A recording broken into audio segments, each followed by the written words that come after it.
Bom, pessoal, então, telinha inicial com os assuntos que serão discutidos aqui no vídeo de hoje, os temas do dia. 12 temas no total, 3 deles em vermelho porque são os temas em destaque. Os temas em destaque são os assuntos que aparecem no título e na capinha do vídeo.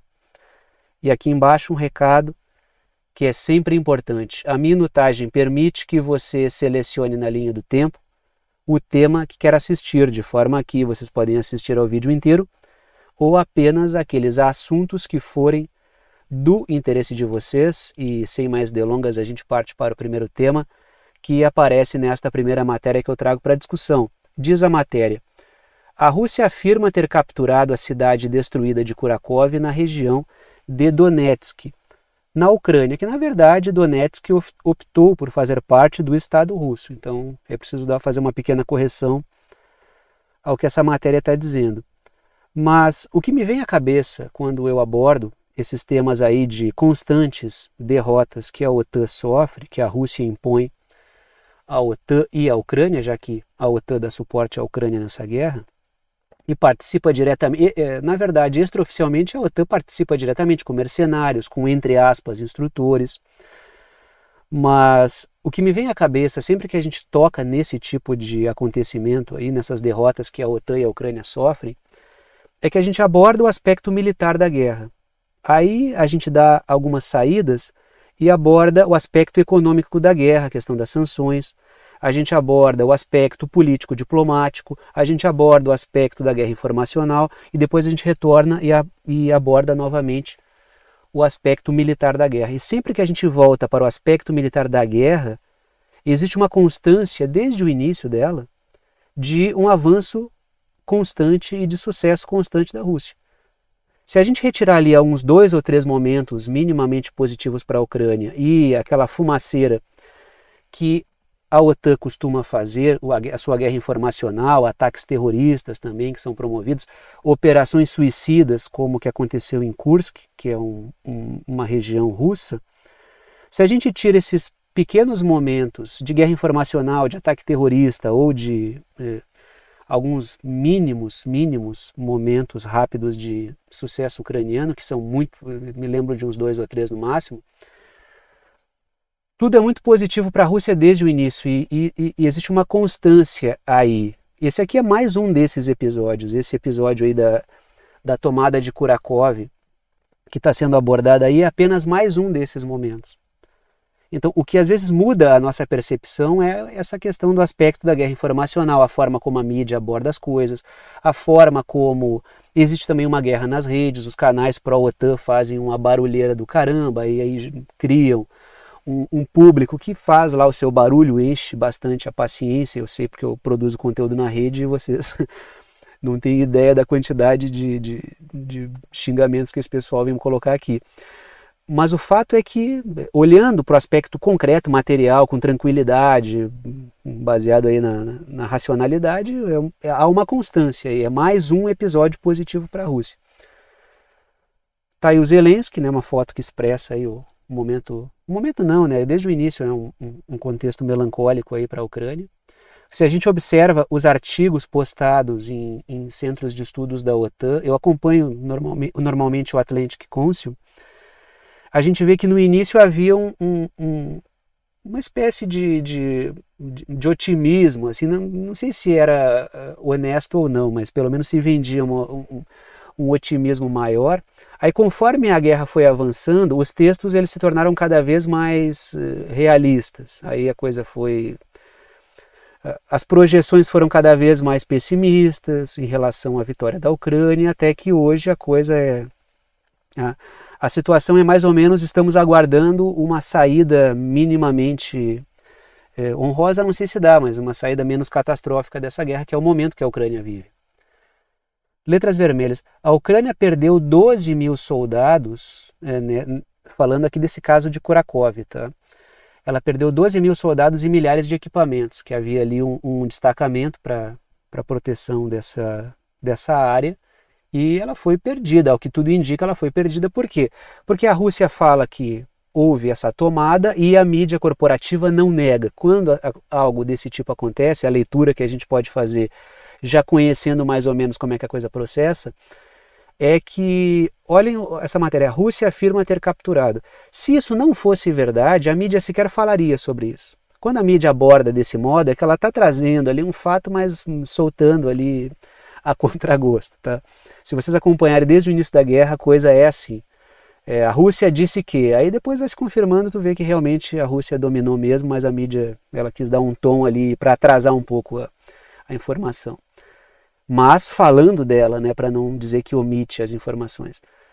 Letras azuis. A área é estratégica e a sua tomada por parte da Rússia pode acelerar a velocidade do avanço da Rússia em Donetsk, que, repito, Donetsk optou por fazer parte do Estado russo. Então Donetsk aí encaminha-se cada vez mais na sua totalidade aí, com o avanço russo para fazer parte aí do Estado russo, porque de fato isso já está acontecendo e nos próximos tempos a tendência é de que isso seja oficializado aí dentro de um cessar-fogo. Até porque a OTAN também ela não... A gente está no momento em que os membros da OTAN, as lideranças da OTAN já não negam que a Rússia vai realmente, essas regiões realmente vão ficar fazendo parte da Rússia, né? Não é realista falar que a Ucrânia vai retomar territórios, até porque a população nem quer, né? Está aí no mapa Kurakov. Letras vermelhas.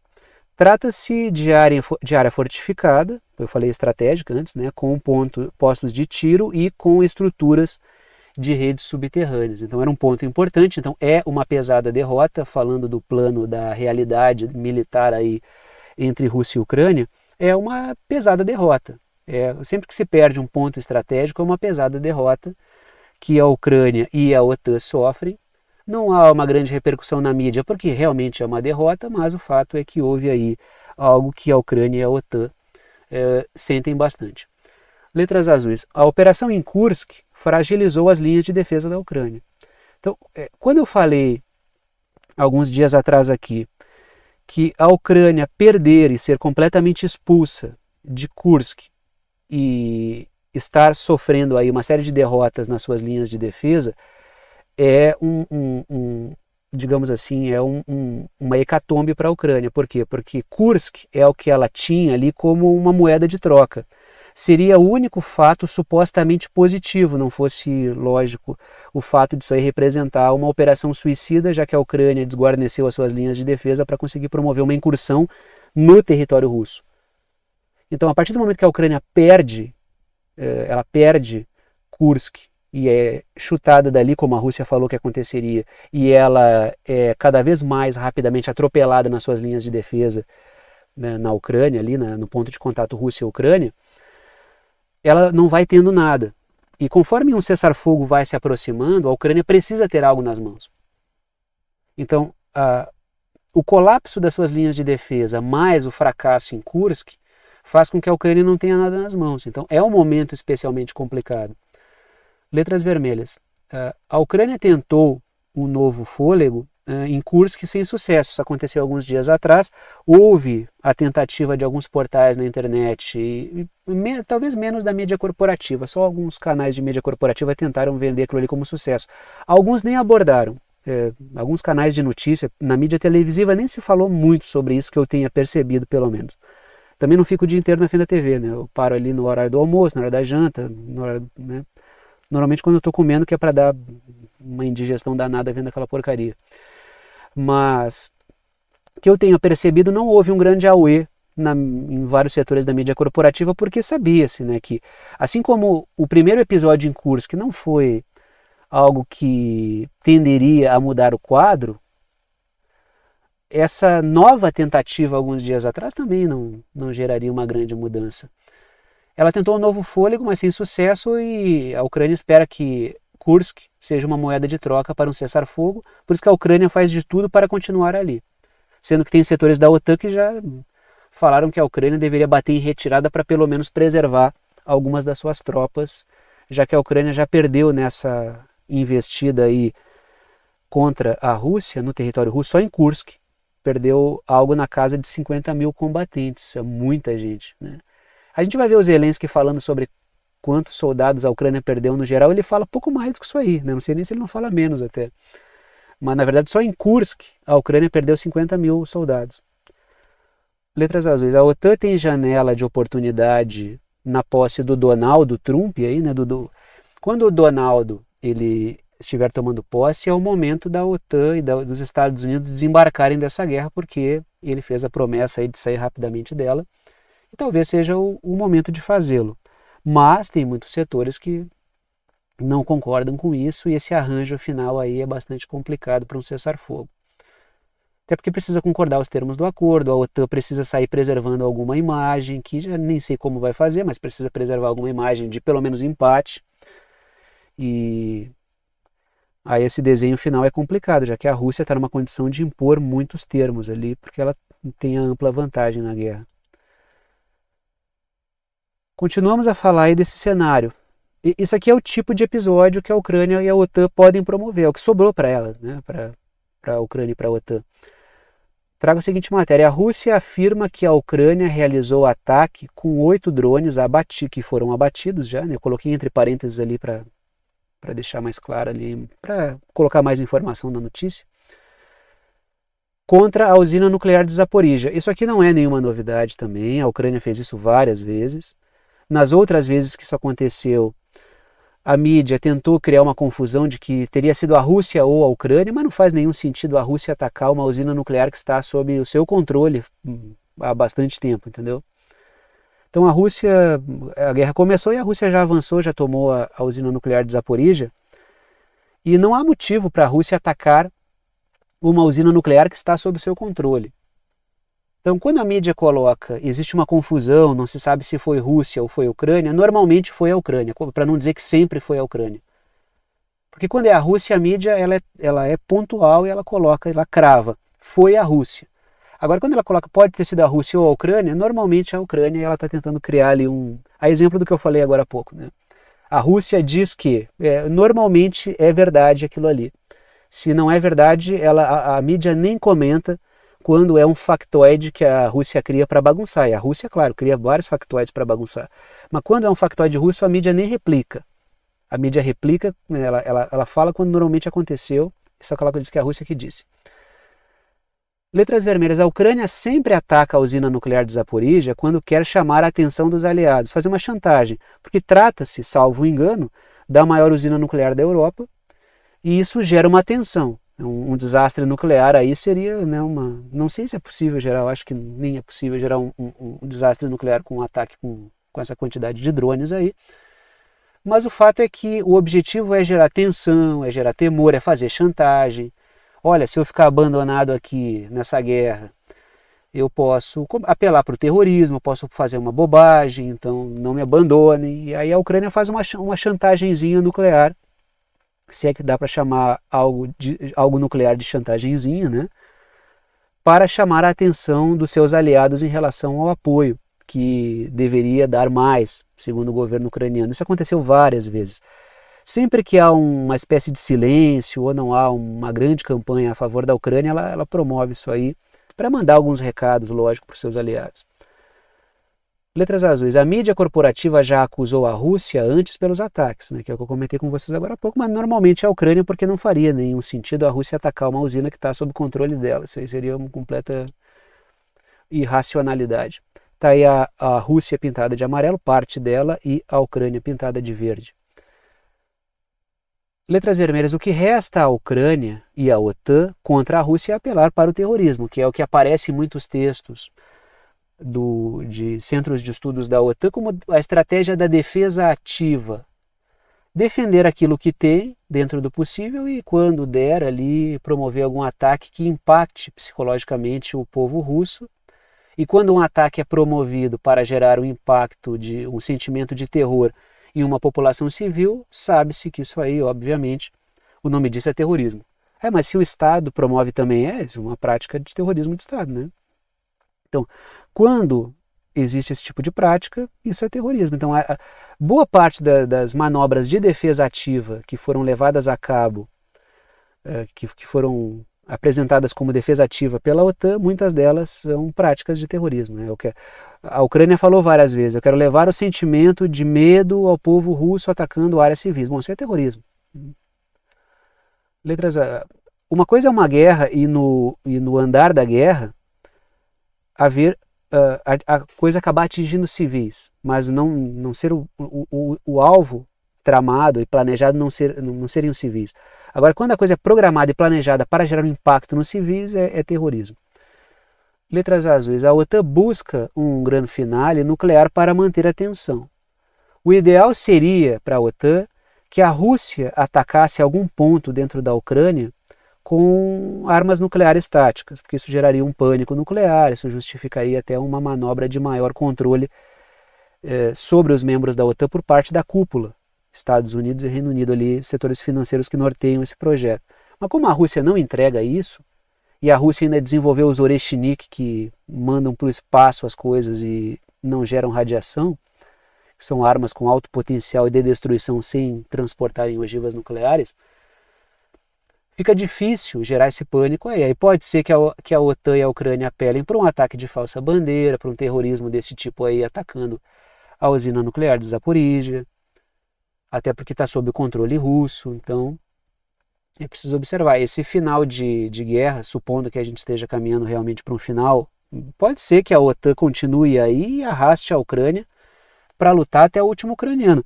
Tem algumas fontes que dizem que os Estados Unidos seguem pressionando para a Ucrânia baixar a idade do recrutamento, aí para pegar jovens de até 18 anos. Aí seria algo muito grave, seria hipotecar o futuro da Ucrânia, mesmo, né? Agora, pode ser que... A grande questão ali é em que momento se passa da conta, mesmo sabendo que existe um regime autoritário ali na Ucrânia para manter a coisa como está. O Zelensky já acabou o mandato dele faz tempo, inclusive. Daqui a pouco vai fazer um ano que acabou o mandato do Zelensky, acabou em maio do ano passado. Mas até que ponto não vai começar a haver uma ampla deserção, revoltas, né, no meio militar. Teve um caso na França aí que vários recrutas ucranianos, acho que 2.000 recrutas fugiram. Teve uma debandada aí que os caras saíram, né, estavam lá em treinamento e saíram e fugiram. Porque o cara já não acredita, um governo abertamente corrupto, uma guerra que já está perdida. Então, por falar em OTAN, eu falei até em Atlantic Council hoje. Vamos falar aqui, trazer um artigo deles sobre a esperança do Atlantic Council na presidência rotativa. E o Atlantic Council é um centro de estudos da OTAN. Então isso aí são as cabeças da OTAN pensando sobre o aspecto positivo da Polônia ter assumido a presidência rotativa da União Europeia depois de um mandato da Hungria, né? Que daí a Hungria gerou vários percalços ali, é um membro da OTAN muito, muito complicado, né? Gera atrito o tempo inteiro, o que é positivo, na verdade, né? E também é um membro da União Europeia muito complicado. Agora isso passa para a Polônia, que antes até tinha uma conduta um pouco mais arredia em relação a alguns pontos do projeto da União Europeia, só que esse governo que está aí é um governo amplamente alinhado, é o governo do Donald Tusk, que inclusive já atuou, né, na União Europeia. Diz o artigo: o que esperar da presidência polonesa da União Europeia e do seu foco em segurança na Europa? Esse foco de segurança na Europa aí é um apelo ao sentimento anti-Rússia, porque segurança na Europa em relação a uma Rússia que vai invadir e vai dominar toda a Europa. É sempre aquela propaganda em cima do risco, do medo, né, vindo da Rússia lá, que pode invadir a Europa a qualquer momento. Isso aí não é nada novo. Esse texto ele coloca o quê? O papel que a Polônia pode cumprir na presidência rotativa da União Europeia, fazendo da União Europeia cada vez mais um braço da OTAN. Tanto é que uma parte, sempre que esses textos de centros de estudos da OTAN chegam na parte da Europa ter a sua força militar, a União Europeia ter a sua força militar, eles sempre frisam, desde que seja um braço auxiliar da OTAN, né? Letras vermelhas. Após a presidência rotativa da Hungria, que é uma pedra no sapato aí tanto da União Europeia quanto da OTAN, né? Não que o governo húngaro vá sair da OTAN ou da União Europeia, isso não vai acontecer. Agora, algumas demandas da Hungria atrapalham um pouco o projeto da OTAN. Como, por exemplo, a Hungria não quer sancionar a Rússia, então ela não quer prolongar a guerra na Ucrânia. Ela fica tudo aquilo que afeta de maneira determinante a sua economia ou os setores da sua sociedade, a Hungria emperra, e está correta nesse sentido. Isso gera ali uma espécie de areia na engrenagem. Agora, a Polônia, principalmente com o governo que está aí, do Donald Tusk, espera-se uma obediência, né, a esse projeto, que a Polônia leve à frente um sentimento anti-Rússia, letras azuis ali. A OTAN quer a Polônia disseminando o sentimento anti-Rússia. Isso aí é dividido tanto pelo governo que está agora do Donald Tusk, quanto pelo governo anterior, que era lá o governo do Morawiecki. Tanto é que o Morawiecki, que era do Partido Lei e Justiça, que é a direita polonesa, a direita conservadora polonesa, diferente do que está no poder agora na Polônia, que é esse setor mais liberal para a União Europeia, o Mateusz Morawiecki disse que na Polônia a russofobia é um sentimento mainstream. O que ele quis dizer? Ele quis demonstrar isso como algo natural. Então é essa russofobia que brota de vários setores poloneses que a OTAN quer explorar para criar uma presidência da União Europeia alinhada com esse projeto anti-Rússia, né? Letras vermelhas. O texto critica a falta de liderança da Alemanha e da França. Quando a gente fala de falta de liderança, quando a OTAN, quando os Estados Unidos criticam falta de liderança da Alemanha e da França, normalmente é porque a França e a Alemanha estão emperrando o projeto dos Estados Unidos. Não agem como liderança, a Polônia é que vai agir. O que está se colocando aí? O que está se colocando é que esperava-se que a Alemanha e a França abraçassem ainda mais o projeto anglo-yankee, ou seja, britânico-estadunidense. Tanto é que o próprio texto pontua que França e Alemanha acabam apresentando ali uma falta de liderança quando buscam apenas os seus interesses e não os interesses de conjunto da Europa. Na verdade, esses não são interesses de conjunto da Europa que o texto está colocando. Na verdade, esses interesses de conjunto são interesses de setores financeiros britânicos e estadunidenses, que norteiam a OTAN e que infiltram e usam a União Europeia para isso. Quando a Alemanha e a França emperram o processo, assim como quando a Hungria emperra o processo, a Hungria emperra mais do que a Alemanha e a França, há uma crítica ali de que não se pensa no todo, se pensa apenas no aspecto individual, do aspecto nacional, não se pensa no... Então existe uma crítica, por quê? Porque o objetivo é que OTAN e União Europeia estejam alinhadas num projeto que favorece setores financeiros britânicos e estadunidenses. Letras azuis. A OTAN manobra o ímpeto, tá? Eu botei a ímpeto ali. O ímpeto de projeção da Polônia na Europa. Então o que pontua? A Alemanha e a França não estão sabendo liderar. Na verdade, a Alemanha e a França, quando são criticados pelos Estados Unidos e pela OTAN, estão fazendo o correto, né? A Polônia será uma liderança se fizer o trabalho que a ela é designado, que é ser um capacho da OTAN. A Polônia já gerou mais problema para esse projeto. Hoje ela está bastante mais alinhada aí com o governo do Donald Tusk. Vamos continuar no cenário europeu, mas aí num atrito com os Estados Unidos, né? Uma ponte aí Europa-Estados Unidos, uma ponte Dinamarca-Estados Unidos, passando pela Groenlândia.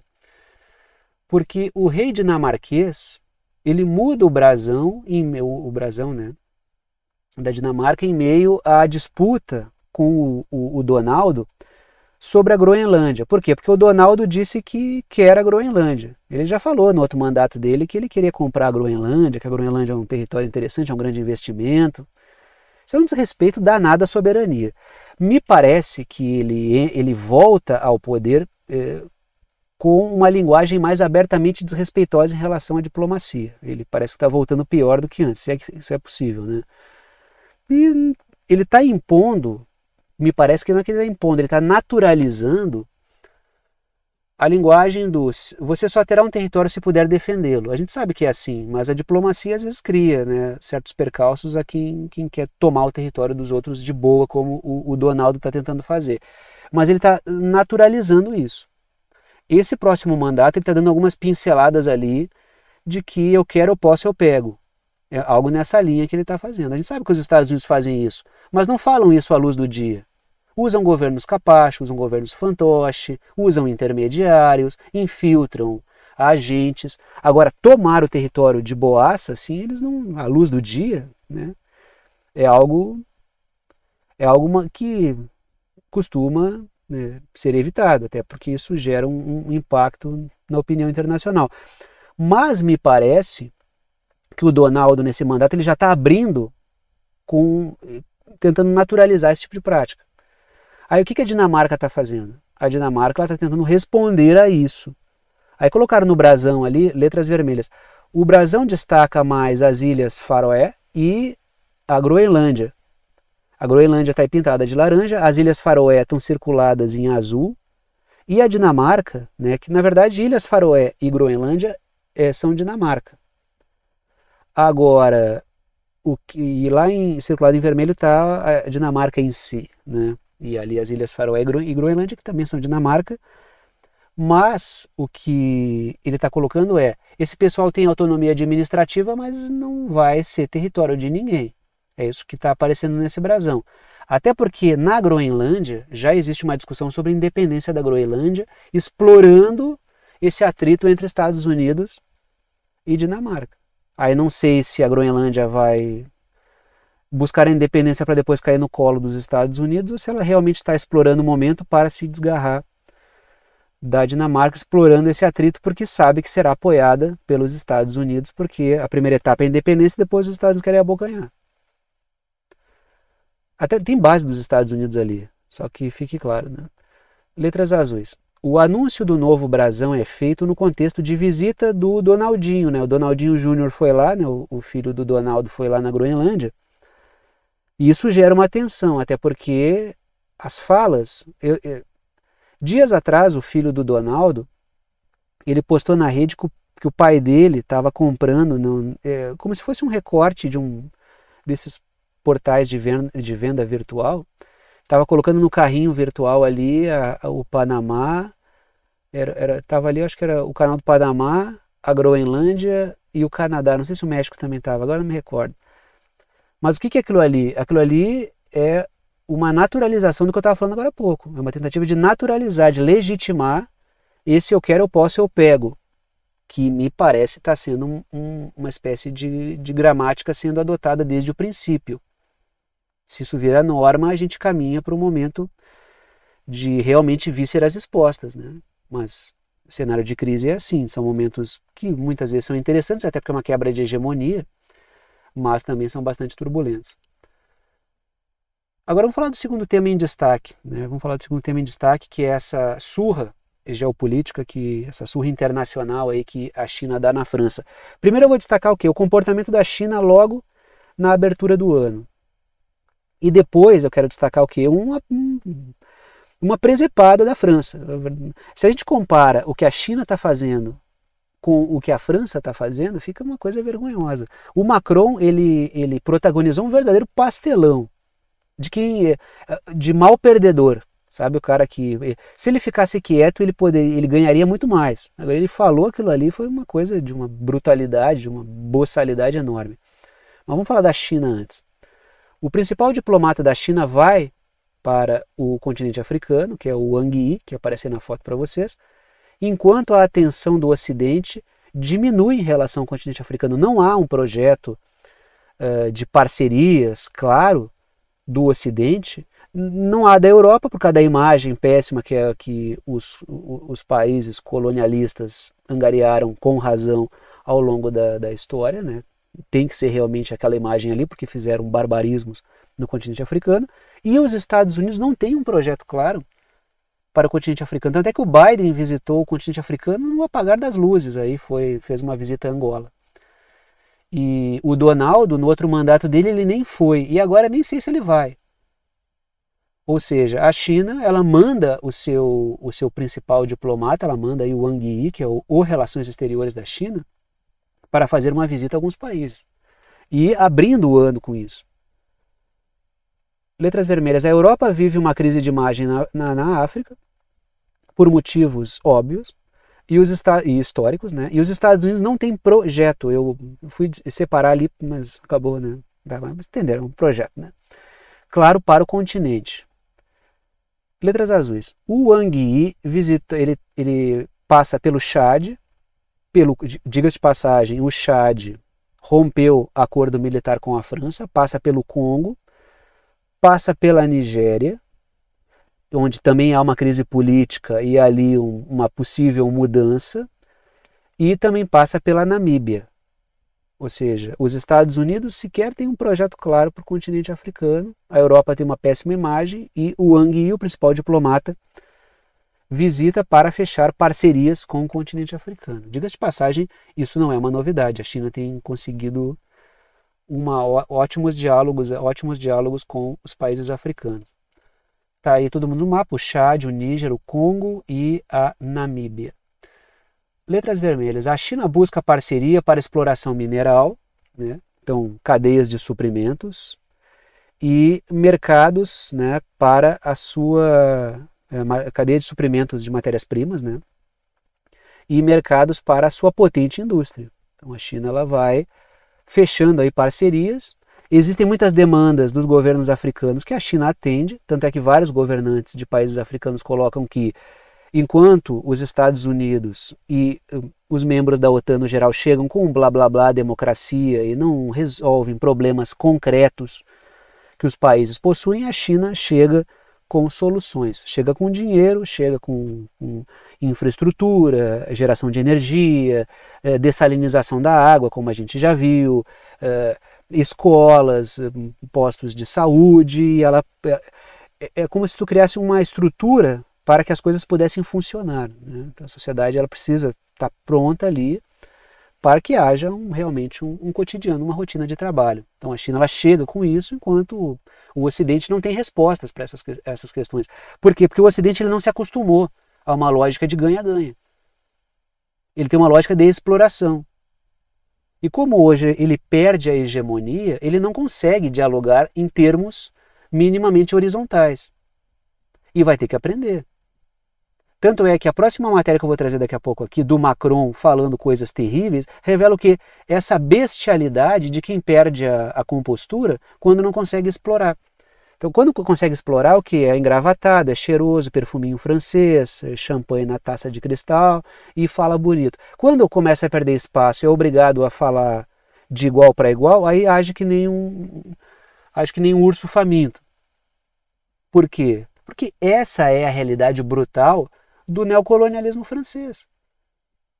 Letras azuis. A China também visa projetos para suas empresas de infraestrutura que estão ociosas. Então, o mercado imobiliário chinês ele desacelerou e tem muita estrutura, tem muita empresa ociosa. O que a China busca? Ela busca projetos de infraestrutura em outros continentes ou em outros países para conseguir manter essas empresas aí em atividade. Então a África é um bom horizonte para isso. Por quê? Porque existe uma demanda por infraestrutura no continente. Letras vermelhas. A China tem dado suporte aos países no combate a grupos rebeldes e contra a pirataria. Até porque, se não há segurança, não há desenvolvimento econômico. A gente percebe o que? Não só no continente africano, mas estamos falando aqui do continente e a gente tem que colocar na mesa. Grupos rebeldes sendo bancados por empresas transnacionais roubando minérios. Setores que não conseguem, que perdem, por exemplo, a corrida por certas jazidas minerais, acabam pagando grupos rebeldes para atacar aqueles que ganharam. Então, o estímulo a grupos rebeldes e terroristas também é uma forma de guerra, é mais um aspecto da guerra econômica. Tem o seu elemento regional, local, étnico, religioso, muitas vezes? Claro que sim. Agora, tem gente graúda bancando de fora e alimentando isso aí. Letras azuis. Os governos de alguns países do continente africano querem a experiência chinesa em educar as massas. Então a China tem uma experiência bem sucedida nisso e muitos países precisam disso. Então a China chega com aquilo que os países demandam. Por isso que fecha direitinho, fecha todas, né? Agora, o Ocidente precisa aprender isso. Mas ele vai ter que se reeducar para isso, que é uma lógica de relações horizontais, de parcerias reais e não explorações. Só que para isso seria quase uma transformação existencial do Ocidente, para ele se acostumar a ter relações não exploratórias com o sul global, né? Aí o caso da França, tá? Que daí complementa o título, né? Que é essa surra. Eu ia botar surra diplomática, mas eu acho que a palavra surra e diplomacia não parecem combinar muito. Eu preferiria surra geopolítica, tá? Mas na verdade a China deu uma aula de estratégia internacional. Olhem a matéria. Chad e Senegal lamentam declarações do presidente da França, que são realmente lamentáveis. São comentários lamentáveis. O Macron claramente contrariado pelo fracasso completo da sua política colonialista na África. Pode-se dizer que a França foi liquidada, não vou dizer que, porque ela tem muita influência ainda, mas ela perdeu muito espaço no continente africano, por causa de uma política, né, para o bem da África, desastrosa do governo Macron nesse sentido. Letras vermelhas, o Macron disse que os países africanos devem a sua soberania à França, que ajudou a combater o terrorismo. E ele falou, né? Ele disse assim que está esperando o agradecimento dos governantes por tudo que a França fez. Ele chamou então os caras de mal agradecidos. E aí, assim, ó, vários de vocês devem estar com vontade de pegar o Macron pelo colarinho e tirar ele da tela na base da porrada. Por quê? Porque isso é uma baita de uma cara de pau. Um país historicamente colonialista, um império colonialista como a França, que ainda tem território ultramarino, e ainda explora um monte de país africano, de variadas maneiras. Dizer que os países devem agradecer por toda a droga que a França fez no continente é uma palhaçada, né? Letras é uma cara de pau. Isso é cara de pau. Letras azuis. O Macron criticou o que chamou de pan-africanismo pós-colonial. Eu não sei se vocês já perceberam isso. Quando eu vejo o Macron falando essas coisas, me lembra a mídia corporativa televisiva que tem alguns jornalistas, alguns articulistas, que eles tentam ridicularizar esse sentimento anti-imperialista, anticolonialista, esse sentimento pró-sul global, esse sentimento de crítica em relação aos interesses transnacionais, e eu não preciso nem dizer que a palavra soberania ela é praticamente proibida na mídia. E eles ridicularizam isso como uma espécie de sentimento ou de uma luta datada, isso aí é uma coisa que ficou no passado, é um tipo de movimento político mofado, que pertence, sei lá, às vezes à Guerra Fria, alguma coisa assim. O Macron ele agiu da mesma maneira. Ele quis rotular o sentimento anticolonialista, de identidade com o sul global, anti-imperialista, como ele falou, o pós-africanismo pós-colonial. Por que ele critica um sentimento pós-colonial? Porque logicamente ele quer manter o colonialismo. Então percebam a diferença entre o Wang Yi indo aos países africanos e conversando ali com os governos, com países que eu citei para vocês, e essa coisa bizarra que é o Macron. Perdendo completamente a compostura, aquele cabelinho penteado, aquele terninho bem alinhado dele, e falando coisas de uma baixaria gigantesca. Isso é a perda de hegemonia. São os engravatados, os senhores colonialistas bem arrumados, quando não têm os seus interesses. Né? Eles viram essa coisa horrenda e é a face real desses caras, né? Aí a gente tem o que? A Indonésia se junta aos BRICS como membro pleno, não é como parceiro. Esperava-se ali que a Indonésia viesse como parceiro e ela veio como membro pleno, o que é muito importante. A Indonésia tem muito a oferecer aos BRICS. A Indonésia ela tem cara de BRICS, ela tem uma enorme população. Letras vermelhas é o quarto país mais populoso do mundo, né? Fica atrás de, lógico, Índia, China, Estados Unidos e o quarto ali é a Indonésia, e é a maior economia do Sudeste Asiático, é um membro aí da Associação de Países do Sudeste Asiático. É uma economia diversificada que tem bastante a oferecer. Então, por características populacionais, em termos de número de população, e economia emergente e forte, a Indonésia já deveria estar nos BRICS há muito tempo. Só que havia uma resistência de governos anteriores quanto a isso. O governo que subiu ao poder agora na Indonésia é que ele é um entusiasta, letras azuis. O novo governo da Indonésia é entusiasta dos BRICS. Então, essa entrada da Indonésia é muito importante. Eu acho importante que entrem países que precisam dos BRICS. Já falei aqui várias vezes para mim a lista que eu acho dos que deveriam estar nos BRICS ainda não estão. muitos do que eu queria antes das novas listas entraram, né? Uma coisa que eu falei sempre é o Irã tem que estar nos BRICS. Eu sempre falei isso, o Irã entrou nos BRICS, né?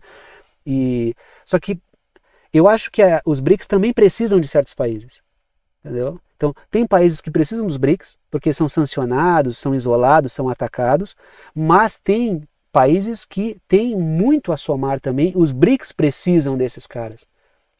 Até porque alguns têm a absorver, e acho importante que assim seja, que haja esse sentimento de irmandade em relação a países do sul global que são atacados, isso é importante, mas também há os países que têm muito a oferecer. Então essa troca é que importa. Esse encontro entre quem está demandando e quem tem o que ofertar é que importa muito. Eu acho uma enorme um senhor de um acréscimo essa questão da Indonésia aí nos BRICS. Agora vamos falar um pouco de Oriente Médio, tá? Porque o novo conselheiro de segurança nacional do Donaldo, do novo governo dos Estados Unidos, ele detalha a abordagem ao Irã e a Israel. E, lógico, a perspectiva é a pior possível. Para o Irã, ninguém imagina algo vindo do Donaldo que seja positivo. Ele tem, como já teve, uma conduta hostil em relação ao Irã. Tanto é que o Soleimani, lá numa trama com Israel, foi assassinado durante o importante general iraniano, ele foi assassinado durante o governo do Donaldo. Tá aí o Irã pintar de amarelo e Israel pintar de laranja no mapa. Letras vermelhas, o projeto é alinhar os países do Golfo, e aqui não há novidade, os Estados Unidos sempre tentaram isso. Agora, no governo do Donaldo, haverá uma ênfase maior nisso. Por quê? Porque a falta de ênfase nisso gerou alguns processos ali, talvez, que tenham desagradado certos setores nos Estados Unidos. Então, o projeto é alinhar os países do Golfo a uma conduta hostil contra o Irã. E aí aprofundando as sanções contra o Irã também, tentando isolar mais. Porque um afrouxamento desse projeto de jogar os países do Golfo contra o Irã levou, por exemplo, a Arábia Saudita sentar para conversar com o Irã e isso colocar fim à situação, à crise humanitária no Iêmen, ou pelo menos reduzir o nível de tensão no Iêmen. E foi um movimento importante intermediado pela China e por Omã. Isso foi algo espetacular. Se esse tipo de desenho diplomático fosse feito pelos Estados Unidos, mas aí ia rolar até a Nobel da Paz. Não tenham dúvida. Se os Estados Unidos costurassem o fim de um processo de drama humanitário que o Iêmen vivia e agora voltou a viver, porque os Estados Unidos e eles próprios estão atacando o Iêmen de novo, isso aí geraria Nobel. Agora, como foi a China que costurou com o Omã essa conversa, aí não vai nem... Mal foi para a TV, eu não vi nem na TV isso aí. Tá? Não vi nem na TV. E foi algo espetacular. Eu falei bastante sobre isso quando aconteceu. Agora o Donaldo ele quer voltar e não, a gente não vai deixar isso aí acontecer. Tem que pegar os países do Golfo, juntar eles com Israel, aí os acordos de Abraão, e jogar com toda a força contra o Irã. Letras azuis. O Mike Waltz, que é o conselheiro de segurança nacional do Donaldo, ele disse que vai asfixiar Gaza e ele vai esmagar os Houthis. E também falou que vai jogar para a ilegalidade grupos que defendem os palestinos dentro dos Estados Unidos. Então a coisa... Mas isso aqui não é surpresa para ninguém. A hostilidade dele contra a causa palestina, um sionismo, um ultra-sionismo, isso aí não é segredo nenhum. Todo mundo sabe que ele tem realmente essa levada aí. E ele fala abertamente sobre isso, é diferente do Biden, que tem que esconder de alguns setores democratas que ele apoia com tudo que pode o Estado de Israel. O Biden até falou publicamente, né, que ele é um cara abertamente pró-sionista. Continuamos na região porque os Estados Unidos aliviam restrições à Síria, mas mantêm sanções em vigor. Então assim, eu vou dar uma desafogada, mas também vocês não achem que são tão independentes aí. Por que isso? Porque subiu ao poder o Hayat Tahrir al-Sham, que é um grupo que surgiu como braço da Al-Qaeda. É um grupo tratado pelos próprios Estados Unidos como terrorista. Agora é que eles tiraram o prêmio pela cabeça do al-Julani, agora já que ele virou o al-Shara, agora ele era o líder terrorista que agora virou o barbudinho moderado, né? E que anda por aí de terno, conversa, né? Mas, né? Ele é o mesmo Al-Julani. Ele é o mesmo Al-Julani. Então, o que os Estados Unidos fazem em letras vermelhas? O fracasso do Hayat Tahrir al-Sham, que derrubou o Bashar al-Assad, pode significar a perda de controle para Estados Unidos e Israel. Então, o fato é que o Hayat Tahrir al-Sham é importante porque é o governo, ainda que terrorista, pós-Assad. Então, eles são úteis, até por isso foram apoiados. Houve ali uma concordância de Estados Unidos, Israel e Turquia sobre esse avanço do Hayat Tahrir al-Sham. E não só deles, houve um amplo apoio para isso e ação de vários grupos ao mesmo tempo. Agora, o grande problema é que o Hayat Tahrir al-Sham é uma peça turca, é usado pela Turquia. Então, letras azuis, controle demais do Hayat Tahrir al-Sham sobre a Síria pode ser uma vitória da Turquia que quer transformar a Síria num anexo turco. Então a questão é assim, o Hayat Tahrir al-Sham tem que estar no poder, mas não com poder demais, porque isso favorece a Turquia. Então eles têm que ficar ali mais fragilizados. Essa é a situação ideal para os Estados Unidos, eles adoram isso. Um governante fragilizado, porque daí eles pintam e bordam, enfiam faca no pescoço toda hora, faca na garganta toda hora. Né? Por falar em Turquia, o Erdogan reitera o apoio turco à integridade territorial da Síria. Então percebam, qual é a ideia da Turquia? É que o Hayat Tahrir al-Sham seja uma espécie de governo provincial e que a Síria seja uma província turca. Essa é a ideia da Turquia. Agora tem que combinar com os Estados Unidos, que apoiam os curdos que ali estão, que usam os curdos, inclusive roubam recursos junto com os curdos da Síria, e Israel, que também ocupa e está avançando em partes da Síria. Aí quando o Erdogan ele fala que a Turquia vai entrar diretamente se houver um risco à integridade síria, a gente percebe o quê? Que a Síria já toma, a Turquia já toma a Síria como uma parte quase do seu território. Porque se ela fala em defender a integridade territorial e que ela vai entrar diretamente, ela está quase que botando suas tropas ali como parte da Turquia. Letras vermelhas. A fala do Erdogan pode ser uma ameaça aos curdos e aos Estados Unidos, né, que apoiam os curdos, ou ao avanço de Israel na Síria, ou a ambos. Então, assim, a gente falou que a Síria não caminhava para o Mar de Rosas. Né? A mídia abordou como se a Síria tivesse virado um novo Éden. Os refugiados podem voltar porque a barbárie acabou, porque o Assad não sei o quê, porque o Assad não sei pelas quantas, porque o Assad pipipipopopó. Só que o fato é que o último pingo de soberania que a Síria tinha e de ordem mínima que ela tinha, estava no governo Assad. Caiu o Assad, não existe mais Síria. Existe um monte de gente disputando ali e barbarizando amplas camadas da sociedade síria. Letras azuis. O projeto turco é fazer da Síria um anexo da Turquia. Então é o que eu falei antes para vocês. Agora a gente vem para a América Latina. Sobre o governo do Chile, surpresa nenhuma esse comportamento do Chile aí. Matéria da Associated Press. Né? Quando é a mídia do gosto dos senhores algoritmos, eu faço questão de falar, né? Fazer o carinho nos algoritmos. Né? O Chile encerra a missão do seu embaixador na Venezuela diante da polêmica tomada de poder do Maduro. Então, assim, o governo Boric é um governo que ataca o governo Maduro, que ataca o governo da Nicarágua. Então, não há surpresa nenhuma nisso. Né? Isso aí não é, por exemplo, um fato novo, um raio em céu azul. O cara vai olhar, puxa, quem diria que o Chile ia fazer isso? Aí, quem diria que o Chile não ia fazer isso? Era óbvio que o Chile ia fazer isso. Ah, mas o Boric não recebeu o Edmundo Gonzalez, porque ele estava na Antártida. Né? Pelo que eu sei, ele não recebeu porque ele estava na Antártida, lá numa reivindicação, porque vários países reivindicam, né? Ali a Antártida, parte da Antártida ali, e ele estava lá. O Boric, isso é um mero aspecto propagandístico vindo do Boric. E ele não recebeu por isso. Talvez por também querer ficar um pouco fora dessa questão, mas o comportamento dele sobre o que acontece na Venezuela sempre foi um comportamento do gosto dos Estados Unidos. Não há dúvida sobre isso. Letras vermelhas. O governo chileno disse que houve fraude eleitoral na Venezuela. Então ele endossa a tese dos Estados Unidos. Ah, porque instituições, o Carter Center, o Carter Center, ele é bancado, é um braço do Estado, do Departamento de Estado dos Estados Unidos.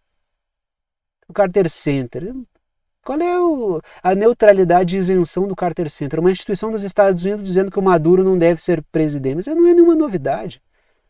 Agora me espanta o pessoal sempre ver, mas instituições disseram, o Carter Center. Ah, pelo amor de Deus, né? Isso aí é papinho para boi dormir. Então, o Chile adota a conduta que os Estados Unidos esperam desde o início desse processo. E agora que está chegando a posse do Maduro, o pessoal vai intensificar isso aí. Letras azuis. Os Estados Unidos têm feito ampla pressão para que países da região isolem o governo do Nicolás Maduro, sobretudo nesse contexto de posse. Basta vocês ligarem a TV, vários de vocês dizem que não assistem, né? Mas quando estiver no dia da posse, eu não sei se eu recomendo isso porque, né, eu gosto de vocês, e ligar a TV vai ser extremamente insalubre nesse dia. Mas liguem a TV no dia da posse do Maduro e olhem o carnaval que a mídia vai fazer. Ela já está fazendo um carnaval aqui. Pressão sobre o governo brasileiro. Isso não se dá só aqui. Porque essa pressão não vem da mídia. Essa pressão vem de quem manda na mídia. Vem de quem mexe as cordinhas dos jornalistas lá da mídia corporativa, né? Que são os interesses transnacionais anglo-yankees, né? No caso aí, os interesses dos Estados Unidos aqui.